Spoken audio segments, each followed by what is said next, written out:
कामदं मोक्षदं चैव ओंकाराय नमो नमः।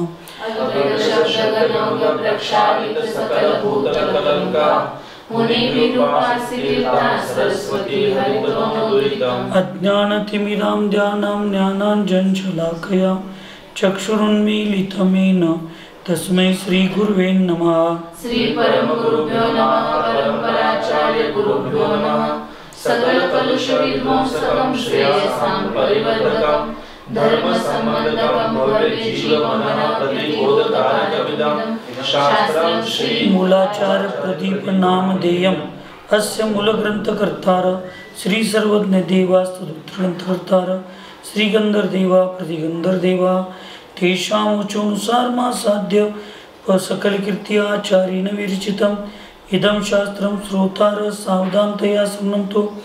मंगलं भगवान् वीरो मंगलं गौतमो मुनि मंगलं कुन्दकुन्दाद्यो जैनधर्मोऽस्तु मंगलं सर्वमङ्गलमाङ्गल्यं सर्वकल्याणकारकं प्रदानं सर्वधर्माणां जैनं जयतु शासनं। वन्दे विद्यासागरं वन्दे सन्मतिसागरं वन्दे चन्द्रप्रभसागरम्। श्रीमन्तं मुक्तिभर्तारं वृषभं वृषनायकं धर्मतीर्थफलं ज्येष्ठं वन्दे अनन्तगुणार्णवं। ज्ञानाचारफलप्राप्तां नरहत्सिद्धत्रियोगिनः नत्वा भक्षेष्टधान्यानां चारं विश्वाग्रदीपकम्। पंचपरमेष्ठी भगवान की जय। सिद्धांत शास्त्र की जय। परम पूज्य आचार्य सकल कीर्ति महामुनि राज की जय। चारित्र चक्रवर्ती प्रथमाचार्य शांति सागर जी महाराज की जय। संत शिरोमणि आचार्य गुरुवर विद्यासागर जी महाराज की जय। शांत मूर्ति व रत्नाकर आचार्य गुरुवर सन्मति सागर जी महाराज की जय। 3,9 करोड़ महामुनि राजों की जय। परम पूज्य आचार्य श्री चंद्रप्रभ सागर जी महाराज की जय। आचार्य भगवंत सकल कीर्ती महामुनिराज मूलाचार प्रदीप या महान ग्रंथामध्ये 6व्या अधिकारात या ठिकाणी ज्ञानाचाराचे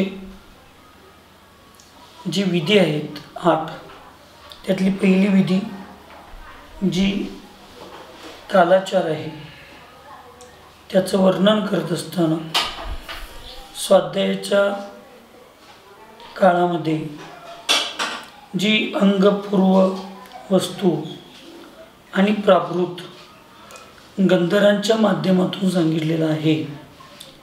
प्रत्येक बुद्ध योगींच्या माध्यमातून श्रुत केवलींच्या माध्यमातून दशपूर्वधारी अशा विद्वान मुनी महाराजांच्या माध्यमातून आणि ज्यांचा संवेग भाव कधीही स्खलित झालेला नाही अशा योगींच्या माध्यमातून जे ग्रंथ लिहिलेले आहेत त्या ग्रंथाचा स्वाध्याय योग्य वेळेमध्ये करावा, अकालामध्ये करू नये, स्वतः करावं आणि इतर मुनी महाराजांना सुद्धा त्याच पद्धतीचा उपदेश द्यावा अशा पद्धतीनं सांगून मग स्वाध्यायाचा काळ सोडून अन्य काळामध्ये कोणते ग्रंथ वाचले तर चालू शकतात असा प्रश्न केल्यानंतर परत आचार्यांनी सांगितलं की मृत्यूच्या साधनेची सूचना करणारे म्हणजेच भगवती आराधना, मरणकंडिका सारखे ग्रंथ, पंचसंग्रह म्हणजेच गोमटसार, कर्मकांड, लब्धिसार आदी सारखे ग्रंथ, प्रत्याख्यान म्हणजे स्तुती सांगणारे ग्रंथ, 6 आवश्यकांना सांगणारे ग्रंथ आणि महाधर्माची कथा, महाधर्म म्हणजे जैन धर्म, रत्नत्रय धर्म, शील धर्म अशा धर्मांची कथा सांगणारे ग्रंथ, शलाका महापुरुषांच्या जीवनगाथा सांगणारे ग्रंथ, अनुप्रेक्षा आदी गुणांना परिपूर्ण करणारे ग्रंथ अशा प्रकारचे जे ग्रंथ आहेत त्या ग्रंथांचा स्वाध्याय सज्जन ज्ञानी पुरुष विधीपूर्वक, म्हणजे स्वाध्यायाची जी विधी सांगितली, पद्मासन, अर्धपद्मासन, पर्यंकासन, वज्रासन आदी या वेगवेगळ्या आसनामध्ये एकाच आसनामध्ये बसून नाभीच्या खाली कुठल्याही अवयवांना हाताचा स्पर्श न होता हात पाय धुवून शुद्धी करून मग स्वाध्यायाला पूर्व अथवा उत्तर दिशेकडे चेहरा करून बसावं आणि मंगलाचरण आदी पूर्वक देवशास्त्र गुरु पंचपरमेष्ठींच्या स्तुतीपूर्वक गौरवपूर्वक स्वाध्याय केला पाहिजे. कुठलाही ग्रंथ असू दे, त्यानं महत्त्व वाढते. ज्ञानावरून कर्माचा क्षोभशम वाढतो. जिनवानी माता आपण हिंदू धर्माप्रमाणे समजून घ्यायचं नाही, पण आपल्या बोलीभाषेमध्ये प्रसन्न होती. प्रसन्न म्हणजे काय? ज्ञानावरून कर्म आपला प्रभावित होऊन क्षोभशम वाढतो त्या कर्माचा. आणि जिनवानीचा विनय म्हणजे भगवंतांच्या वाणीचा विनय केल्यामुळं कर्माचा क्षय होतो. असे अनेक फायदे या विधीपूर्वक स्वाध्याय केल्यामुळे होतात. आजकाल गादीवर बसून खुर्चीवर बसून अशा अनेक प्रकारे विद्वान हा ग्रंथ जरी दिगंबर मुनी महाराजांच्यासाठी लिहिला असला तरी दिगंबर मुनी महाराजांनीच ज्ञानाचाराचं पालन म्हणजे जिनवानीचं विनय करायचं आणि विद्वानांनी किंवा श्रावकांनी नाही केला तर त्याला माफ आहे श्रावक दशीत असं काही नाही. पण आज काही विद्वान आदी लोक खुर्चीवर बसून आदीच्या माध्यमातूनही स्वाध्याय घेण्याची भूमिका आज चालू झाली. पूर्वभावातील पुण्याच्या बंधाच्या आणि वर्तमानाच्या त्या उदयामध्ये आपला प्रभाव वर्तमानपणे पडत असेल, पण वास्तविक बघायला गेलो तर कर्माचा बंद होतो. ज्ञानावरून कर्माचा त्या ठिकाणी बंद होतो आणि भविष्य कालामध्ये आपल्याला ते सर्व काही फेडावं लागेल. म्हणून साधू असू देत श्रावक असू देत कोणी असू देत, आपल्याला जो स्वाध्याय करायचा आहे तो विधीपूर्वक करायचा आहे, विनयपूर्वक करायचा आहे. आणि म्हणून या ठिकाणी मग अन्य वेळेला कोणता स्वाध्याय करावा तर या सगळ्या गोष्टींचा स्वाध्याय केला, अशा ग्रंथांचा स्वाध्याय केला तर तो सुद्धा चालतो.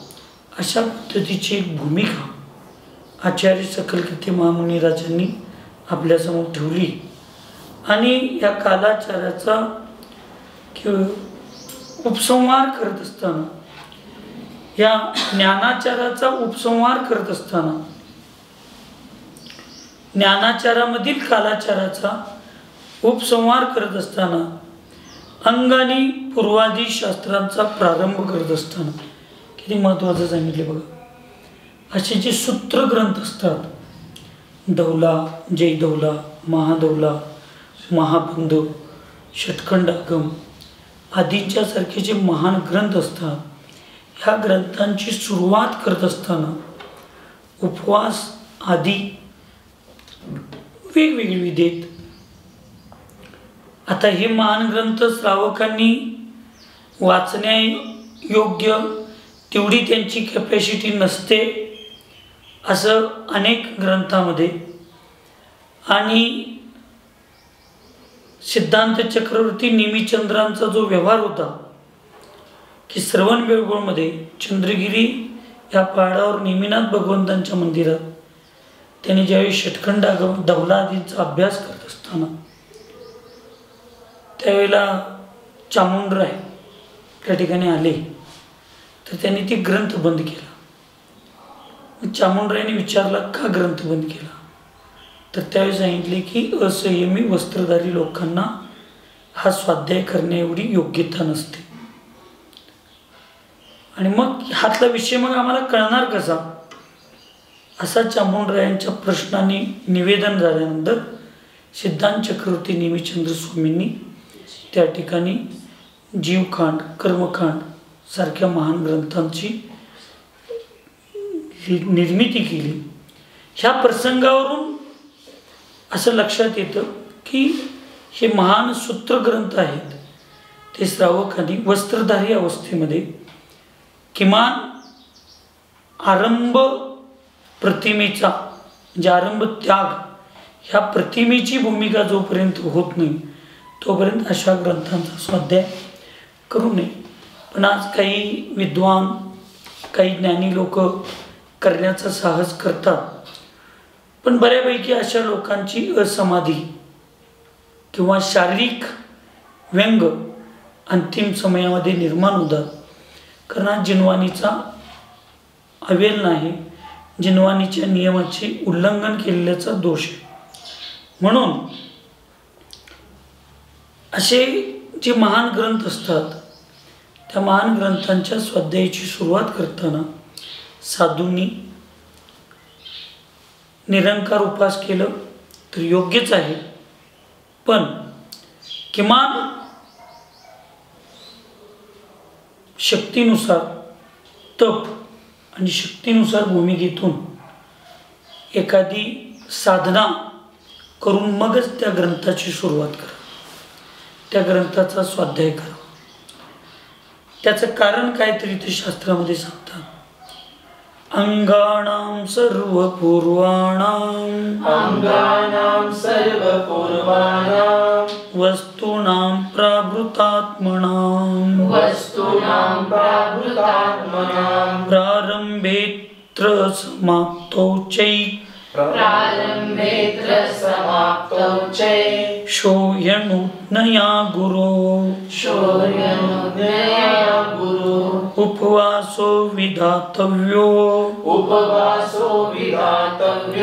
व्युत्सर्गः पंचवा बुधै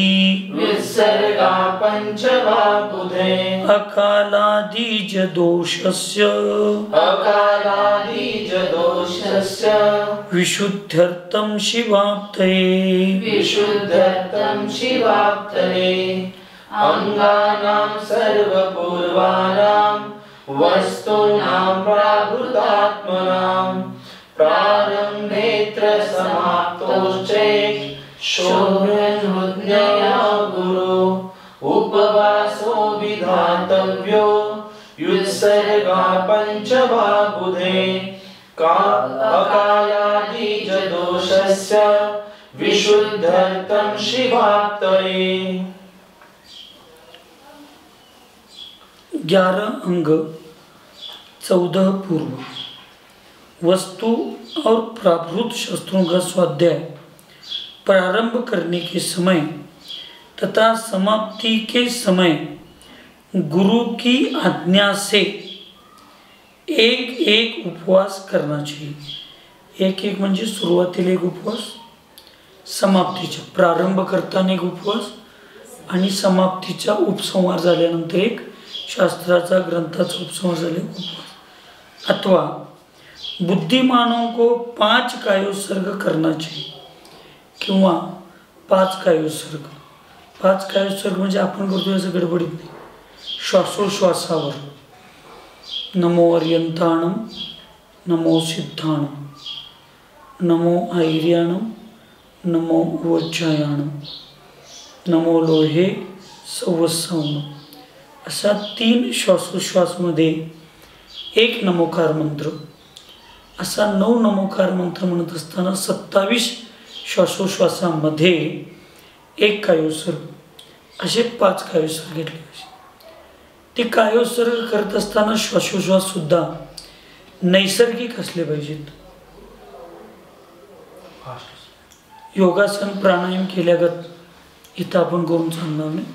नैसर्गिक शांत आचारशी आचार वंदनाच्या वेळेला सामायिक कायोत्सर्ग करताना बघा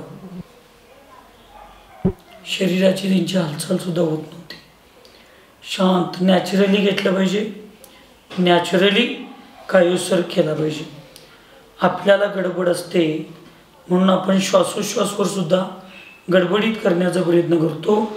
पण वास्तविक त्याच्यामध्ये दोष लागतो आणि यदा कदाचित विधीपूर्वक कायोत्सर्ग न झाल्यामुळं तेवढी विशुद्धी वाढत नाही आणि त्याचं फल ज्या प्रमाणात मिळालं पाहिजे तेवढ्या प्रमाणात त्याचं फळ मिळत नाही. म्हणून 5 कायोत्सर्ग केला पाहिजे. ये उपवास व कायोत्सर्ग अकाल से उत्पन्न हुए दोषों को शुद्ध करने के लिए तथा मोक्ष प्राप्त करने के लिए करनी चाहिए. हे उपवास किंवा कायोत्सर्ग कशासाठी करायचा? तर यदा कदाचित आपण एवढं काळजी करून सुद्धा कधी तर आळस, प्रमाद किंवा परिस्थितीनुसार एखाद्या वेळेला आपल्याला अकालामध्ये अशा महान ग्रंथांचा स्वाध्याय केला असेल तर त्याचे जे लागलेले दोष आहेत, शास्त्र घेत असताना आपण त्या ठिकाणी यदा कदाचित हात न धुता शास्त्राला हात लागला असेल, नाभीच्या खाली शास्त्र आणताना नेताना नाभीच्या खाली तो शास्त्र गेला असेल तर आणि त्या ठिकाणी त्या शास्त्राचा अभिनय वगैरे झाला असेल तर त्या ठिकाणी त्याचे लागलेले जे दोष आहेत त्या दोषांना निराकरण करण्यासाठी या ठिकाणी हा उपवास किंवा हे 5 कायोत्सर्ग केले पाहिजेत. आणि दुसरं काय प्रयोजन? एक तर हा विनय झाला जिनवाणीबद्दल. स्वार्थ काय तर पाहिजे की करायचं कशासाठी? तर आचार्य सांगतात की मग मोक्षाची इच्छा करू, कारण सम्यक ज्ञानाशिवाय तर मोक्ष होणार नाही. आणि सम्यक ज्ञान हा जिनवाणीचा स्वाध्याय आणि जिनवाणीचा विनय केल्याशिवाय मिळणार. सम्यक दर्शनासोबत सम्यक ज्ञान होईल, पण त्या सम्यक ज्ञानाला सुरक्षित ठेवायचं असेल, त्या सम्यक ज्ञानाला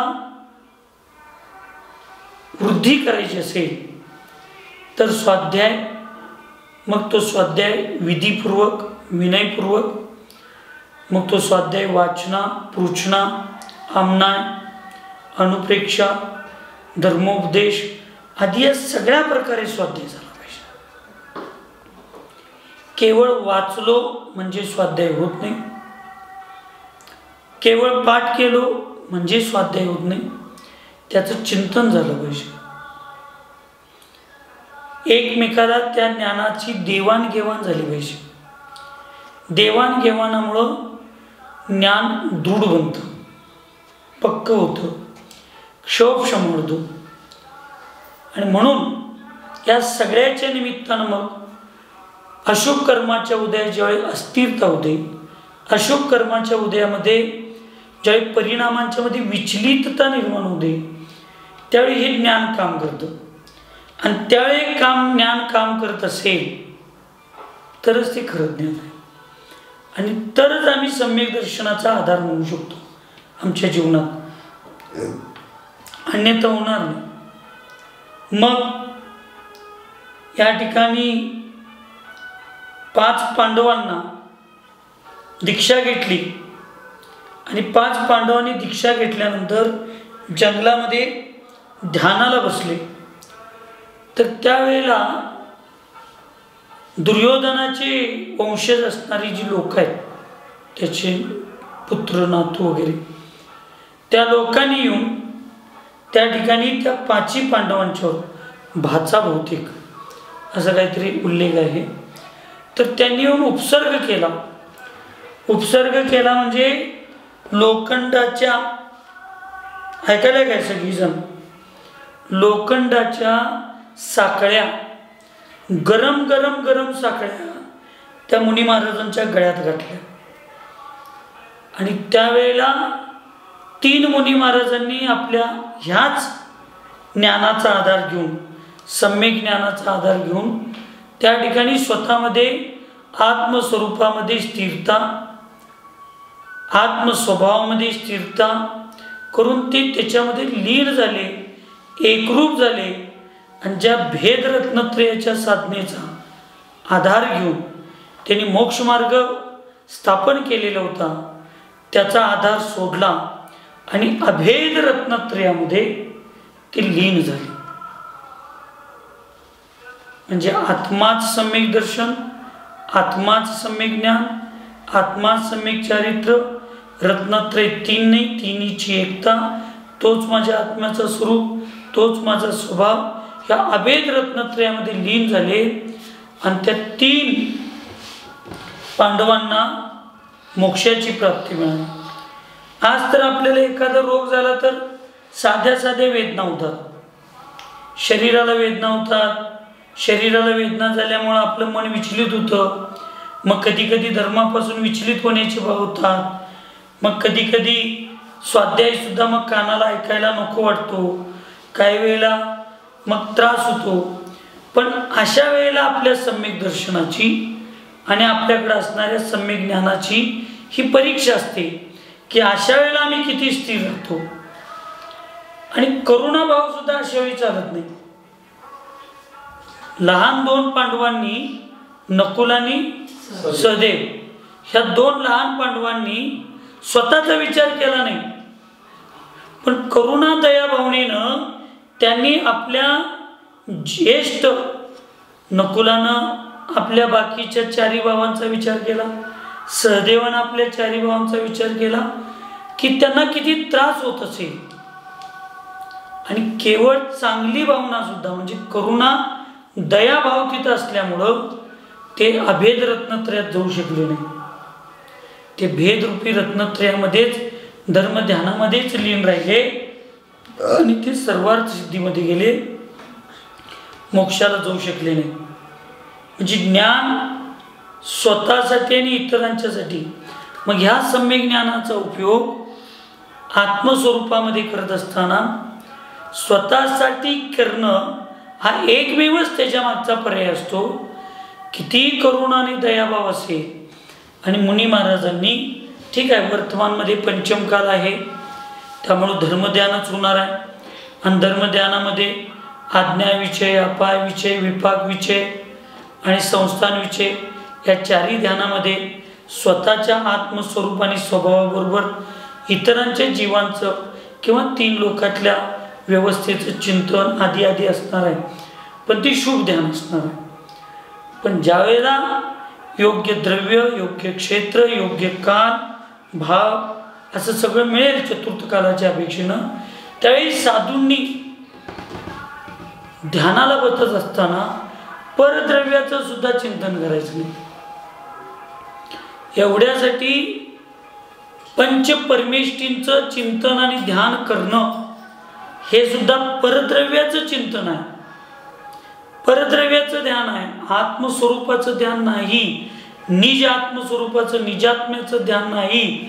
असं म्हणून कुंद भगवंतांनी द्रव्य आणि उच्च अपेक्षेनं त्याला परसमयगत म्हटलं. म्हणजे व्यवहाराला कधी ना कधी तर सोडलं पाहिजे, निश्चयामध्ये कधी ना कधी तर स्थिर व्हायला पाहिजे. त्याशिवाय असंख्यात गुणीकर्माची निर्जरा होत नाही, संवरपूर्वक निर्जरा होत नाही. आणि संवरपूर्वक निर्जरा जोपर्यंत होत नाही तोपर्यंत मोक्षाची प्राप्ती मिळत नाही. म्हणून या ठिकाणी आचार्यांनी ही विधी सांगितली सिद्धांत ग्रंथांच्या स्वाध्यायाची. एक तर उपवास केला पाहिजे, सामर्थ्य असेल तर उपवास करायलाच पाहिजे.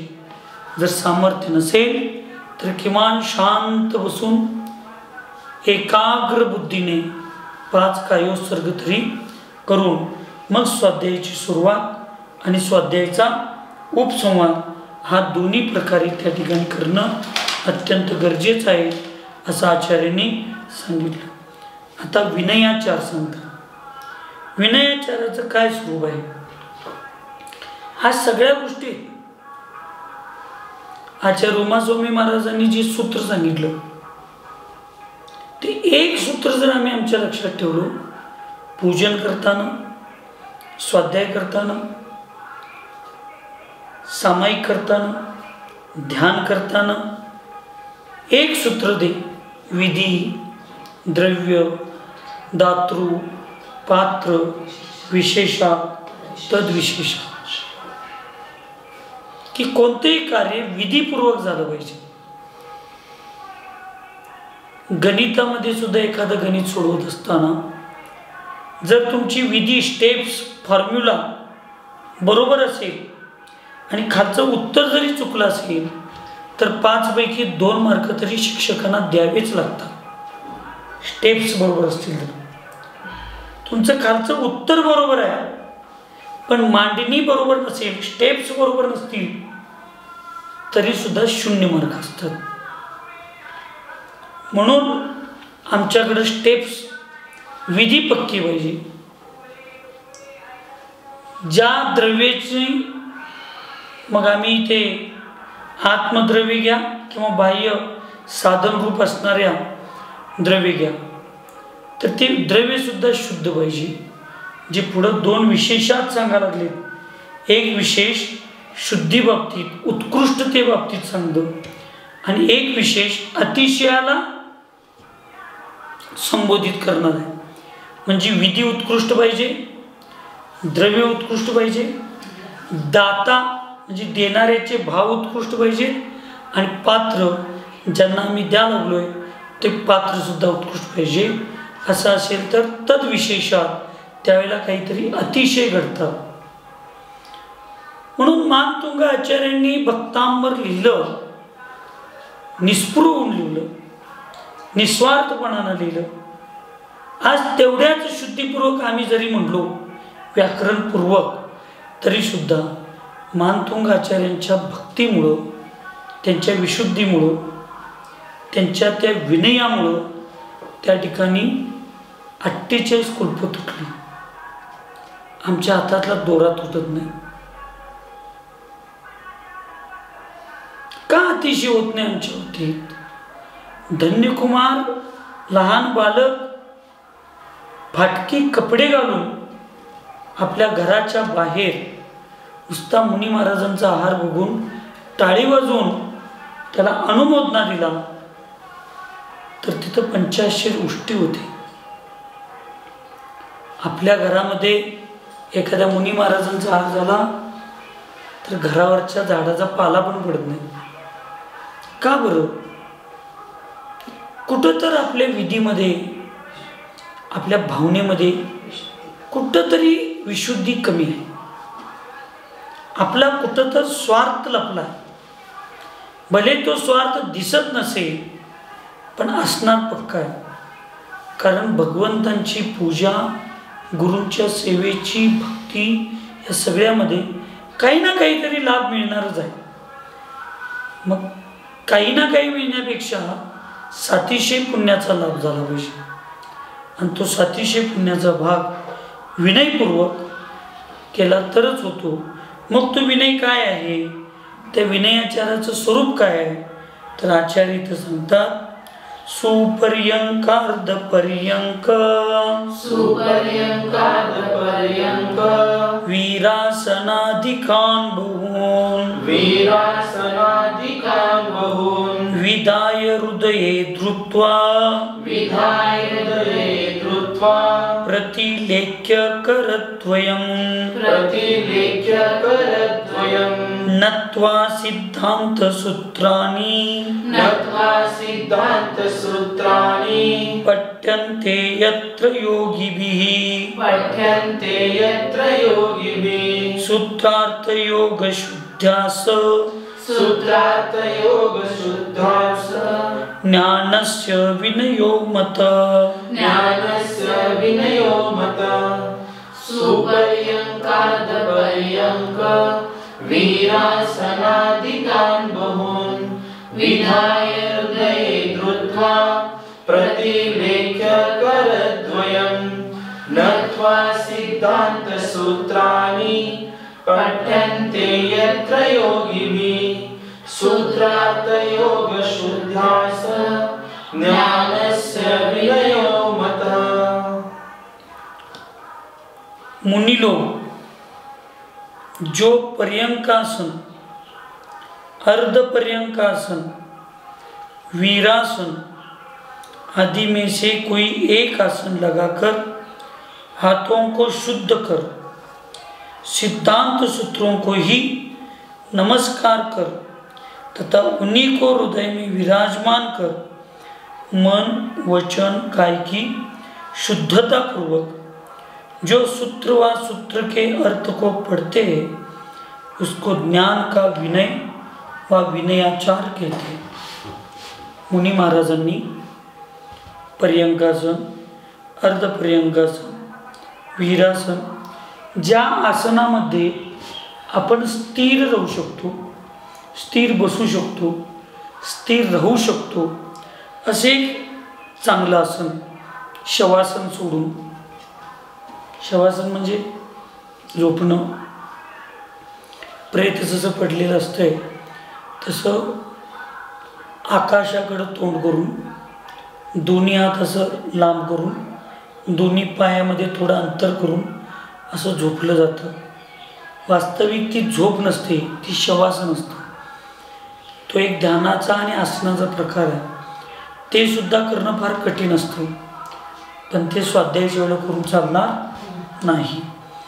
तर अशा आसनांच्या मध्ये एका आसनाला लावून हाताला शुद्ध करून, म्हणून आपण स्वाध्यायाच्या अगोदर हात धुवूनच स्वाध्यायाला बसलो पाहिजे. एक एक महामुनिराज, आचार्य परमिष्ठी, आचार्य विशुद्ध सागर महाराजांचं जर आज आपण बघितलो, शेजारीच कमंडल असतं. जरा त्यांचा हात इकडे तिकडे झाला तर ते हात धुतल्याशिवाय ग्रंथाला हात लागत नाही. अनेक साधू आहेत अशी. आणि मग स्वाध्यायाला बसताना चेहरा धुणे, हातपाय धुवून मगच स्वाध्यायाला बसणे, म्हणजे या सगळ्या शुद्धीचा विचार करणे आणि सिद्धांत सूत्रांना नमस्कार, म्हणजे जिन्वानीला प्रथमतः नमस्कार करून त्या जिन्वानीबद्दल आस्था, नम्रता. का बरं मंगलाचरण करतात? मंगलाचरण करण्याचं कारण काय? हा भाग वेगळा. आता ते शास्त्र सानंद संपन्न व्हावं, ते आचार्याने मंगलाचरण का लिहिलं ह्याची चर्चा आहे. आपण काय हे सगळं करावं? स्वाध्यायाच्या सुरुवातीला आपण ही श्रुत भक्ती, आचार्य भक्ती किंवा ओंकारम बिंदू संयुक्तमचा पाठ किंवा अणमोकार महामंत्राचा पाठ, ओंकार ध्वनी, हे सगळं करूनच स्वाध्याय का चालू करावं? तर त्याचं कारण आहे की स्वाध्यायाच्या पूर्व कालामध्ये आपण सामाजिक अथवा अन्य गोष्टींच्या बाबतीत जी चर्चा व्यवस्था करत असतो, सामाजिक भूमिकेत साधू राहतात. काही वेळेला सामाजिक भूमिकेची चर्चा होत असते, तर त्या चर्चेची जी विचारधारा चालू असते त्या विचारधारेला खंड व्हावं, ती विचारधारा तिथं थांबावी आणि ह्या चांगल्या विचारधारेचा, चांगल्याचा अर्थ ज्या विधीला आपण करणार आहे त्या विधीची विचारधारा सुरुवात व्हावी. म्हणून सुरुवातीला हे सगळी भक्ती, हे सगळे पाठ आधी सगळं करायचे असतं. डायरेक्ट उघडलो आणि ग्रंथ वाचायला चालू गेलो नाही चालणार.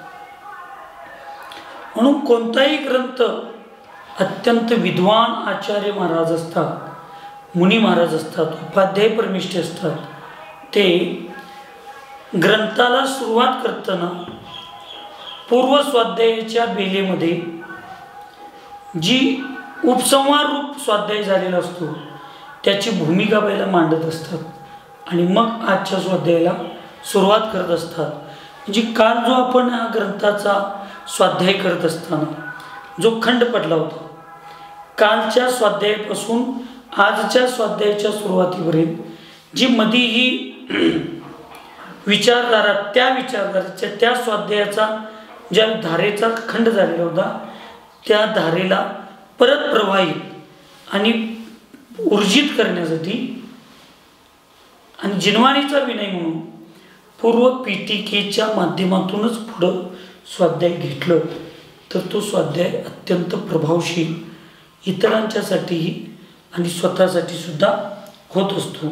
म्हणून अशा मन वचन कायेच्या शुद्धतापूर्वक जिनवानीला त्या सूत्रांना हृदयामध्ये विराजमान करून जे सूत्र अथवा सूत्राचा अर्थ वाचत आहे त्या ज्ञानाचा विनय करणे हाच विनयाचार आहे असं आचार्यांनी या ठिकाणी सांगितलं.